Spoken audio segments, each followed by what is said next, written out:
Anti-Semitism, the European Commission come out today and say it's as bad as it was in the 1930s. Well, we know what was happening then, obviously with the rise of the Nazis in Germany and right across the eastern part of Europe. We see all these pro-Palestinian rallies here and overseas. This is a real concern. It is. It stuns. There are a couple of dynamics, I think, that can give us an explanation, obviously not a justification. One is, we've talked about this before, immigration and just the shift that's happened in the electorate and the demographic fabric of a lot of these countries in Europe, elsewhere. Because if you look at who's doing the protesting and where it comes from, it's not uniform, and it's not uniformly spread. And your viewers can look into where that comes from and see the answer there. The other thing, I think, is just this cultural shift. Soft on crime, soft on law and order, everything. Soft on drugs. Soft on drugs, and this framework of oppressors versus the oppressed that's been enabled and encouraged. And then you see that spilling out, and that's why you see these weird mashups of LGBTQ and all sorts of things mashing together with pro-Palestinian. And I think that's just all a manifestation of those dynamics coming together. Yeah, but just on that point, you tell me how long, Michael, a gay man or a transgender woman would survive in Gaza? Well, they're hanged publicly in the streets of Tehran. So, I mean, it's crazed. When I saw the slogan, Queers for Palestine, I thought it sounded like chickens for KFC. Yeah. I mean, it really is. There's a gay-friendly march in Tel Aviv that attracts 250,000 people once a year from people all over Europe. You can't have that anywhere in the surrounding countries.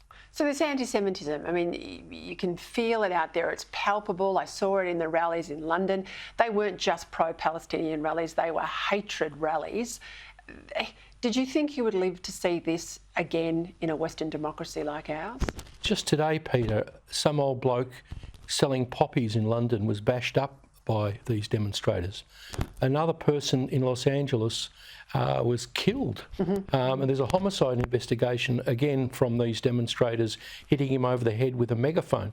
This is really serious, and I hope your conversation with James Patterson about the security agencies monitoring that is true. We can't have that in Australia. And root them out. I mean, if that bloke said that, or if those people said gas the Jews and kill the Jews, that's an incitement to hatred under existing laws. ASIO and the New South Wales Police should act. And a couple of lessons like that will prevent worse things happening. If they don't do it, these Islamists smell the weakness of the Australian state and they'll go further. And that's what happened in the 30s. Just quickly, Trump, Biden, Trump's ahead in the polls.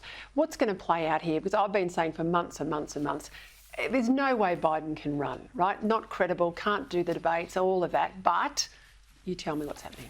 We're in so many ways in unprecedented territory. So there are some polls that are creating shockwaves in the U.S. right now because it's flipped 10, 12 points in favor of Trump in every demographic, every geography, every generation. It's quite stunning. The thing is, on the other side, by the time the election rolls around a year from now, which is a lifetime in politics, there will be 3 of the 4 cases are going to be seen. Trump will, mark my words, be a convicted felon. It might eventually get overturned in the Supreme Court, but that will muddy him up and might make him sort of unpalatable to enough of the electorate, given this is going to be such a slow, close election to flip it. But it might also make him look persecuted too. It might too, and we just don't know which way. I think they're helping him with all of these cases. They might, and that's sort of the calculation. And there's many other factors. That's what James Carville thinks too. Michelle Obama's name is floating out again. Will they parachute somebody in? So it's buckle up because it's really difficult to predict this one.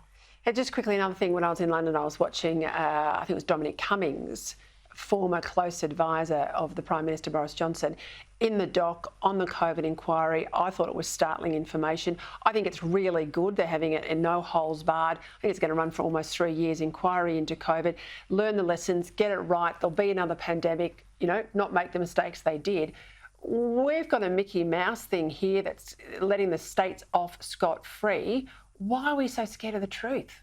I can't understand it. If we want to avoid it in the future, and we want to avoid the gross kind of behaviour that Dan Andrews, who got away completely scot-free from rubber bulleting, from pepper spraying, and from arresting ladies in their gym jams at home, we can't behave like that in the future. Right. If we have a pandemic, let's behave in a regular, normal way, stop the pandemic, but not like that. And letting the states off lets them all get out from under.